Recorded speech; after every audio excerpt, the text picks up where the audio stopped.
Guys, welcome to impart. So നമ്മൾ നോക്കാൻ പോകുന്നത് ട്യൂബർക്ലോസിസ് ആൻഡ് UTI ആണ്. സോ TB പറഞ്ഞാൽ ഒന്നുമില്ല കേട്ടോ, അധികം പഠിക്കാനൊന്നുമില്ല, ഭയങ്കര എളുപ്പമാണ്. സോ ബേസിക്കലി TBനെ പറ്റി പറയുവാണെന്നുണ്ടെങ്കിൽ നമുക്ക് രണ്ട് തരത്തിലുള്ള TB ആണ് നമുക്ക് ഉള്ളത്. ഫസ്റ്റ് വൺ ഈസ് ലങ്സിനെ ബാധിക്കുന്ന TB, അതായത് പൾമണറി TB എന്ന് പറയുന്നു. രണ്ട് എക്സ്ട്രാ പൾമണറി ആണ്, ലങ്സ് ഒഴികെ ബാക്കിയൊക്കെ ബാധിക്കുന്ന ഭാഗമാണ്. ഇപ്പോൾ കിഡ്നി, ബോണ്, അതൊക്കെയാണ് എക്സാമ്പിൾ വരിക. സോ ബേസിക്കലി നമ്മുടെ മുടിയും നഖവും ഒഴികെ ബാക്കി എല്ലാവരും എന്ത് വരും? TB വരാം. സോ ബേസിക്കലി ഒരു ഇൻഫെക്റ്റഡ് ആയ പേഷ്യൻ്റിൽ നിന്ന് മറ്റൊരാൾക്ക് സലൈവ വഴിയോ അല്ലെങ്കിൽ ടൈനി ഡ്രോപ്ലെറ്റ്സ് വഴി നമുക്ക് TB വരാനുള്ള ചാൻസ് ഉണ്ട്. അതാണ് കോമൺ സ്പ്രെഡിങ് എന്ന് പറഞ്ഞാൽ. സോ സിംറ്റം പറയുവാണെങ്കിൽ ഭയങ്കര ചുമയുണ്ടാവും, വെയിറ്റ് കുറയും, അങ്ങനെ ഒരുപാട് സിംറ്റംസ് ഉണ്ട്. ആഹാരം കഴിക്കാൻ തോന്നില്ല, ലോസ് ഓഫ് അപ്പറ്റൈറ്റ് ഒക്കെ ആയിരിക്കും.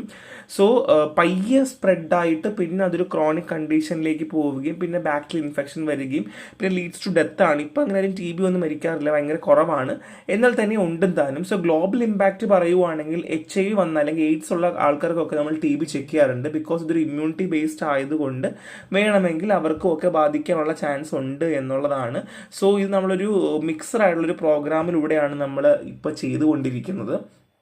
സോ കോസേറ്റീവ് ഓർഗൻ പറയുവാണെങ്കിൽ മൈക്കോബാക്ടീരിയം ട്യൂബർക്ലോസും ആണ്. അത് കോസേറ്റീവ് ഓർഗാനിസവും ആൻഡ് നോൺ മൈക്കോബാക്ടീരിയം ജനസ് കൊടുത്തിട്ടുണ്ട്. സോ അത് പഠിച്ചില്ലെങ്കിലും കുഴപ്പമൊന്നുമില്ല, ബിക്കോസ് ഏറ്റവും നമുക്ക് ഇമ്പോർട്ടൻ്റ് വരുന്ന മൈക്കോബാക്ടീരിയം ട്യൂബർക്ലോസിസ് ആണ്.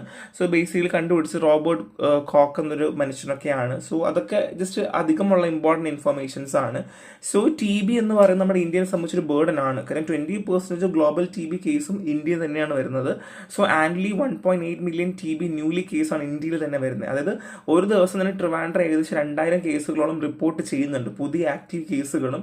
പിന്നെ ഓൾറെഡി TB വന്നിട്ട് വീണ്ടും റീട്രീറ്റ്മെന്റ് തന്നെ 500-600 പേരൊക്കെയാണ് TBക്ക് റിപ്പോർട്ട് ചെയ്യുന്നത്.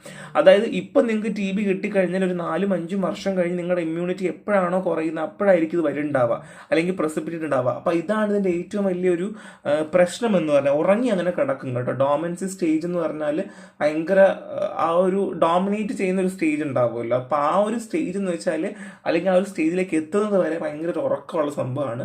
സോ ടൈപ്പ് ഓഫ് TB പറയുവാണെങ്കിൽ ബേസിക്കലി പ്രൈമറി TB ഉണ്ട്, സെക്കൻഡറി TB ഉണ്ട്. സോ പ്രൈമറി TB എന്ന് വെച്ചാൽ ഫസ്റ്റ് എക്സ്പോഷർ, ആദ്യമായിട്ട് ഒരാൾ എക്സ്പോസ് ചെയ്യുമ്പോൾ ബേസിക്കലി ബാസിലി വന്ന് ലങ്സിലും അല്ലെങ്കിൽ നമ്മളെ ബാധിക്കുന്ന ഒരു കണ്ടീഷൻ നമ്മൾ പ്രൈമറി TB പറയുക. സോ സെക്കൻഡറി TB എന്ന് വെച്ചാൽ ഓൾറെഡി നമ്മൾ ട്രീറ്റ്മെന്റ് കൊടുത്തു, അവർ ക്യൂവേർഡ് ആണ് എന്ന് ഡോക്ടർ സർട്ടിഫൈ ചെയ്തിട്ട് വീണ്ടും വരുമല്ലോ, പ്രീവിയസ്ലി ട്രീറ്റ് ചെയ്ത് വീണ്ടും TB വരുന്നവരെയാണ് നമ്മൾ സെക്കൻഡറി TB പേഷ്യൻ്റ് എന്ന് പറയുക. സോ മോഡ് ഓഫ് ട്രാൻസ്മിഷൻ പറഞ്ഞു, ഇൻഹലേഷൻ ആകാം, ഇൻജക്ഷൻ ആകാം, ഇനോക്കുലേഷൻ ആകാം, ട്രാൻസ്പ്ലസന്റിലാകാം. അതായത് ഇൻഹലേഷൻ എന്ന് വെച്ചാൽ ഇപ്പോൾ എക്സാമ്പിൾ ടൈനി ഡ്രോപ്ലെറ്റ്സ് വഴിയിട്ട് ഒരാൾ തമ്മിൽ ശ്വസിക്കുമ്പോഴോ അങ്ങനെയൊക്കെ സമയങ്ങളിൽ വരാം. പിന്നെ ഇൻജക്ഷൻ ആണ്. ഇപ്പോൾ എക്സാമ്പിൾ പറയുവാണെങ്കിൽ മൃഗങ്ങളിൽ TB വരാം. ഇപ്പം നമ്മൾ ബൊവൈൻ സോഴ്സ് എന്ന് പറയും. ഇപ്പം പശുവിലൊക്കെ TB ഉള്ള പശുവാണെന്നുണ്ടെങ്കിൽ മിൽക്ക് കുടിക്കുവാണെങ്കിൽ നമുക്കും TB വരാം. സോ ഇനോക്കുലേഷൻ ആണ്, ഈ സ്കിൻ ടു സ്കിൻ കോൺടാക്ട് ആണ്, റെയർ ആണ് കേട്ടോ. സോ ഈ ഓൾറെഡി ഇൻഫെക്റ്റ് ആയ ടിഷ്യൂസിനെയൊക്കെ നമ്മൾ എപ്പോഴെങ്കിലും പോസ്റ്റ്മോർട്ടം ചെയ്യുമ്പോഴോ, കൂടുതൽ ക്ലിനിക്കൽ സെറ്റപ്പാണ് പോസ്റ്റ്മോർട്ടം ചെയ്യുന്ന ബോഡിയിൽ നിന്ന് വരുന്നത്, ഭയങ്കര റെയർ ആണ്. പിന്നെ ട്രാൻസ്പ്ലസന്റിലാണ്, അതായത് ഇത് അമ്മയിൽ നിന്ന് കുഞ്ഞിലേക്ക് പകരുന്ന രീതിയിലാണ് വരുന്നത്. സോ ബേസിക്കലി ഇപ്പോൾ ഒരുപാട് പ്രിവെൻഷൻ മെത്തേഡ്സ് ഒക്കെ ഉണ്ട് കേട്ടോ. കുഞ്ഞിന് വരാതിരിക്കാനുള്ള പ്രിവെൻഷൻ മെത്തേഡ്സ് ഉണ്ട്. നമ്മൾ ലിഗ്ര ടെസ്റ്റ് ഒക്കെ ചെയ്ത് നോക്കിയിട്ട് നമ്മൾ ചെയ്യാറുണ്ട്. സോ സൈൻസ് ആൻഡ് സിംറ്റം ഭയങ്കര ചുമ ഉണ്ടാവും, പിന്നെ പനി ഉണ്ടാവും, രാത്രി ഒരുപാട് വിയർക്കും, പിന്നെ ചെസ്റ്റിന് ഡിസ്കംഫർട്ട് ഉണ്ടാവും, ശ്വസിക്കാനുള്ള ബുദ്ധിമുട്ട് കാണിക്കും, പിന്നെ വിശപ്പില്ലായ്മ, വെയിറ്റ് കുറയുക, ഇതൊക്കെ നോർമലി കാണുന്ന സൈൻസ് ആൻഡ് സിംറ്റംസ് ആണ്. സോ റിസ്ക് ഫാക്ടേഴ്സ് പറയുന്നത് ക്ലോസ് കോൺടാക്ട്. ഇപ്പം എനിക്ക് വന്നാൽ എൻ്റെ അച്ഛൻ, അമ്മ, അനിയനൊക്കെ പ്രശ്നം തന്നെയാണ്. പിന്നെ ഇമ്മ്യൂൺ സ്റ്റാറ്റസ്, പ്രായമായ ആൾക്കാരും ക്യാൻസർ ഉള്ള പേഷ്യൻസ്, HIV ഉള്ള പേഷ്യൻസ്, ഇമ്മ്യൂണിറ്റി കോംപ്രമൈസ് ചെയ്യുന്ന ആൾക്കാരിലൊക്കെ TB വരാൻ ചാൻസ് ഭയങ്കര കൂടുതലാണ്.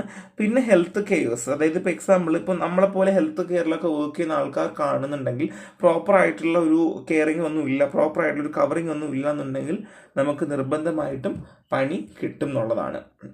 സോ ബേസിക്കലി എങ്ങനെയാണ് TB വരുന്നത്? ഫസ്റ്റ് ഓഫ് ഓൾ നമ്മൾ ശ്വസിക്കുന്നതിലൂടെ നമ്മുടെ ന്യൂക്ലിയസ് വഴി ചെറിയ കുഞ്ഞു ന്യൂക്ലിയ ആയിട്ട് കണ്ടാമിനേറ്റ് ചെയ്ത് TB നമ്മുടെ ഉള്ളിലേക്ക് കയറുന്നു.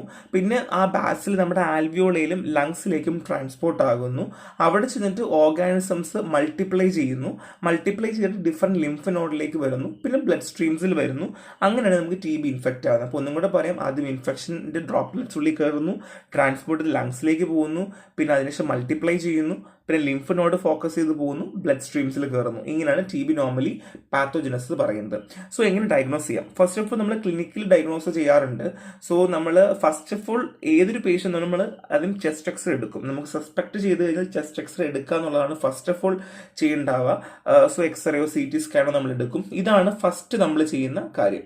അതിനുശേഷം നമ്മൾ പിന്നെ ചെയ്യുന്നത് ലിംഫ് നോഡ് എൻലാർജ്ഡ് ആണോ അല്ലെങ്കിൽ ലങ്സിന്റെ സൗണ്ട് ഒക്കെ നോക്കും. ലങ്സിന് ബുദ്ധിമുട്ടുണ്ടോ, ശ്വാസം എടുക്കാൻ പാടുണ്ടോ. സോ ഇതിൽ നമുക്ക് അങ്ങനെ കണ്ടുപിടിക്കാനൊന്നും പറ്റില്ല. പക്ഷേ നമ്മൾ ചെസ്റ്റ് എക്സ്റേ സി ടി എടുത്താൽ മാത്രമേ നമുക്ക് ക്ലിയർ ആയിട്ട് അറിയാൻ പറ്റുള്ളൂ. പിന്നെ സ്കിൻ ടെസ്റ്റ് ചെയ്യും, ഓൾഡ് ട്യൂബർക്കുലൻ ടെസ്റ്റ് എന്ന് പറയും. സോ നമ്മളെ കയ്യിൽ ഒരു കുഞ്ഞ് ഇഞ്ചക്ഷനൊക്കെ തന്നിട്ട് എത്രത്തോളം അത് പൊങ്ങിയിരിപ്പുണ്ടെന്നൊക്കെ നമ്മൾ നോക്കിയിട്ട് ചെയ്യുന്ന ടെസ്റ്റാണ് സ്കിൻ ടെസ്റ്റ്. സോ ഇപ്പം ചെയ്യാറില്ല, കാര്യം പിന്നെ സെൻസിറ്റിവിറ്റിയിൽ ഒരുപാട് ഇഷ്യൂസ് ഉള്ളത് കൊണ്ട് ഇപ്പം അങ്ങനെ ചെയ്യാറില്ല. പിന്നെ ബ്ലഡ് ടെസ്റ്റ് ചെയ്യാം കേട്ടോ. നമ്മളെ ബ്ലഡിൽ നമുക്ക് ടി ബി ബാക്ടീരിയ ഉണ്ടോ ഇല്ലയോ എന്ന് അറിയാൻ പറ്റും. പിന്നെ സ്പൂട്ടം ടെസ്റ്റ്, ഇതും നല്ല സെൻസിറ്റീവ് ആണ്. കാര്യം നമുക്ക് സി ബി നാറ്റ്, ട്രൂ നാറ്റ് പോലുള്ള ഒരുപാട് advanced ടെസ്റ്റുകളുണ്ട്.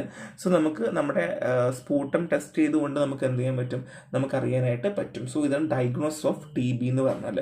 So next one is U T ആണ്. സോ ഓൾറെഡി അറിയാം യു ടി എന്ന് വെച്ചാൽ എവിടെയൊക്കെ ബാധിക്കും, കിഡ്നി, യുറീറ്റ, ബ്ലാഡറിലൊക്കെ ബാധിക്കുന്ന അസുഖമാണ് യു ടി എന്ന് വെച്ചാൽ.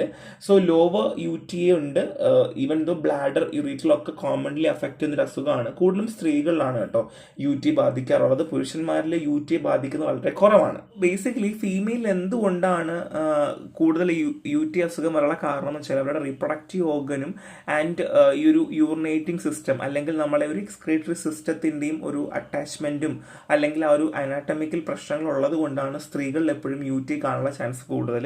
മെയിലിൽ അങ്ങനെയല്ല, ലോവർ റിസ്ക് ആണ്. ബേസിക്കലി യു ടി വരിക എന്ന് പറയുന്നത് വളരെ റിസ്ക് കുറവുള്ളൊരു ഭാഗമാണ്. സോ യൂറിൻ സിംറ്റം എന്ന് വെച്ചാൽ നമ്മൾ ഫ്രീക്വൻ്റ് ആയിട്ട് യൂറിനേറ്റ് ചെയ്യാൻ നമുക്ക് തോന്നിക്കൊണ്ടേയിരിക്കും. ഇപ്പം മൂത്രം ഒഴിക്കണം തോന്നും. പിന്നെ ഇടയ്ക്ക് വേദന വരും, ബ്ലഡ് കാണാം, പിന്നെ പെയിൻ, ഡിസ്കംഫേർട്ട് വരും, നമുക്കൊരു പ്രഷർ ഉള്ളതുപോലെയൊക്കെ നമുക്ക് തോന്നാം. പിന്നെ യൂറിൻ്റെ കളർ മാറാം കേട്ടോ. ഭയങ്കര സ്മെല്ലായിരിക്കും, നമുക്ക് അടുക്കാൻ പറ്റുന്നുണ്ടാവില്ല. അത് മാത്രമല്ല ചെറിയൊരു ക്ലൗഡി കളറിലേക്ക് പോകുന്നു. പിന്നെ ചില സമയത്ത് പനി വരും, രാത്രി ഭയങ്കര വിറയൽ വരും, പെട്ടെന്ന് വിറയൽ വരും, കൺഫ്യൂഷൻ വരും. സോ അങ്ങനെയുള്ള കണ്ടീഷനിലേക്കൊക്കെ മാറിപ്പോവും, ചൊറിച്ചിലൊക്കെ ഉണ്ടാകാം. സോ ഇതൊക്കെയാണ് യു ടി ഐൻ്റെ ഒരു സിംറ്റംസ് എന്നൊക്കെ പറഞ്ഞാൽ. So type of urinary tract infection ഇനിയാണ് എന്നുണ്ടെങ്കിൽ ആ പറയുന്ന കണ്ടീഷനാണ് അക്യൂട്ട് ഫിലിനോ എഫ്രൈറ്റിസ് എന്ന് പറയും. Back pain, high fever, shaking, chillness, nausea, vomiting ഉണ്ടാവും. ബ്ലാഡർ ആണെങ്കിൽ സിസ്റ്റിസ് എന്ന് പറയും. So pelvic pressure, lower abdomen discomfort ഒക്കെ ഉണ്ടായിരിക്കും. സോ യുറീറ്റർ ആണെങ്കിൽ യുറിട്രൈറ്റിസ് എന്ന് പറയും. Burn with urination and discharge ഉണ്ടായിരിക്കും. സോ ഈ കണ്ടീഷൻ പഠിച്ചില്ലെങ്കിലും കുഴപ്പമില്ല, പാർട്ട് അഫക്റ്റ് ചെയ്യുന്ന കീ സിംറ്റംസ് പഠിക്കുക. ഇത് നിങ്ങൾക്ക് എഴുതി കഴിഞ്ഞാൽ കുറച്ച് മാർക്കൊക്കെ നമുക്ക് കിട്ടാനായിട്ട് എളുപ്പമുള്ളൊരു ഭാഗം കൂടെയാണ്. സോ കോസ് ആൻഡ് റിസ്ക് ആണ്. സോ കോമൺലി കോസ് ചെയ്യുന്നത് ഈക്കോളയാണ് കേട്ടോ. സോ ഈക്കോളെക്കാര്യം നമ്മളിപ്പം പ്രോപ്പർ ആയിട്ടുള്ള ഒരു ഇപ്പം കുളത്തിലേക്ക് കുളിക്കാൻ പോകുന്ന ആൾക്കാരുണ്ട്. അപ്പോൾ അവിടെ നിന്നൊക്കെ ഈക്കോളെ കിട്ടാം. പ്രോപ്പർ വെള്ളം ഉപയോഗിക്കാണ്ടാകുക, സാനിറ്റൈസേഷൻ പ്രോപ്പർ ആവാണ്ടിരിക്കുക, അല്ലെങ്കിൽ അത് ഗ്യാസ്ട്രോ ഇൻഡസ്ട്രിയൽ ട്രാക്ട് ബാക്ടീരിയ കാരണമാകാം. പിന്നെ സെക്ഷുവൽ ട്രാൻസ്മിറ്റഡ് ഇൻഫെക്ഷൻ, സ്ത്രീകളിൽ ഒരു ബാക്കി വരുന്ന 10% പോപ്പുലേഷനിലും എസ് ടി കാണാറുണ്ട്. കാര്യം മിക്കവാറും ആണുങ്ങളിൽ എസ് ടി ഉണ്ടാവും. അപ്പം സെക്ഷുവലി കോണ്ടാക്ട് ഉണ്ടാകുമ്പോൾ അവർക്കും യു ടിന് പ്രശ്നം ഉണ്ടാകാറുണ്ട്. സോ റിസ്ക് ഫാക്ടേഴ്സ് ഞാൻ ഓൾറെഡി പറഞ്ഞു. ഫീമെയിൽ അനാട്ടമി ഞാൻ ഓൾറെഡി പറഞ്ഞു. ഓർഗൻസ്, നമ്മുടെ റീപ്രൊഡക്റ്റീവ് ഓർഗൻസും പിന്നെ ഏനലും ഒക്കെ ഇരിക്കുന്നതിൻ്റെ ഒരു അനാട്ടമി കാരണം പ്രശ്നമുണ്ട്. സെക്ഷൽ ആക്ടിവിറ്റി ഒരു പ്രശ്നം തന്നെയാണ്. പിന്നെ ബേർത്ത് കൺട്രോൾ പ്രശ്നമാണ്, മെനോപോസ് പ്രശ്നമാണ്, ആൻഡ് യൂറിനറി ട്രാക്ട് അബ്നോർമാലിറ്റീസ് ഒരു പ്രശ്നമാണ്, യൂറിനറി ട്രാക്ടിൻ്റെ ബ്ലോക്കേജ് ഒരു പ്രശ്നമാണ്. സോ പ്രിവെൻഷൻ, സാനിറ്റൈസേഷൻ പ്രോപ്പർ ആക്കുക, പ്രോപ്പർ ഹൈജീൻ കൊണ്ടുവരിക, പിന്നെ സെക്ഷൽ ഇന്റർകോഴ്സിന് ശേഷം യൂറിനേറ്റ് ചെയ്യുക എന്ന് പറയുന്നത് വളരെ ഇമ്പോർട്ടൻ്റ് ആണ്. പിന്നെ ഇറിറ്റേറ്റിംഗ് ആയിട്ടുള്ള പ്രൊഡക്ട്സുകളൊക്കെ ഒഴിവാക്കുക എന്നുള്ളതാണ്. ഇത്രയുമാണ് കോസ് ആൻഡ് റിസ്ക് പറയുന്നത്. സോ ഇങ്ങനെ ഡയഗ്നോസ് ചെയ്യാം. നമുക്ക് USG ചെയ്ത് നോക്കാം. USG ചെയ്ത് നോക്കിയിട്ട് നമ്മുടെ ഓർഗൻസ് ഒക്കെ പ്രോപ്പർ ആണോ എന്നുള്ള കാര്യങ്ങൾ നോക്കാം. പിന്നെ യൂറിൻ അനാലിസ് ചെയ്യാം. RBC, WBC, ബാക്ടീരിയ ഉണ്ടോ എന്ന് നോക്കാം. പിന്നെ യൂറിൻ കൾച്ചർ ചെയ്ത് നോക്കാം. യൂറിൻ കൾച്ചറൊക്കെ ചെയ്യുമ്പോൾ നമുക്ക് ഏകദേശം ഒരു ഐഡിയ കിട്ടുന്നുണ്ടാവും. സോ ഇത്രയേ ഉള്ളൂ. ഞാൻ എന്തൊക്കെ പറഞ്ഞു, UT ഞാൻ പറഞ്ഞു, ഡിഫറെൻറ്റ് പാർട്സ് പറഞ്ഞു, ബേസിക്കലി ബാക്ടീരിയ, ഈക്കോളെ പറഞ്ഞു, സെക്ഷുവൽ ട്രാൻസ്മിറ്റിംഗ് ആണെന്ന് പറഞ്ഞു, പിന്നെ റിസ്ക് ഫാക്ടേഴ്സ് പറഞ്ഞു. UT ആണെങ്കിൽ നമുക്ക് അറിയുന്ന അൾട്രാ സൗണ്ട് ചെയ്യാം, യൂറിൻ അനാലിസ് ചെയ്യാം, യൂറിൻ കൾച്ചർ ചെയ്യാം.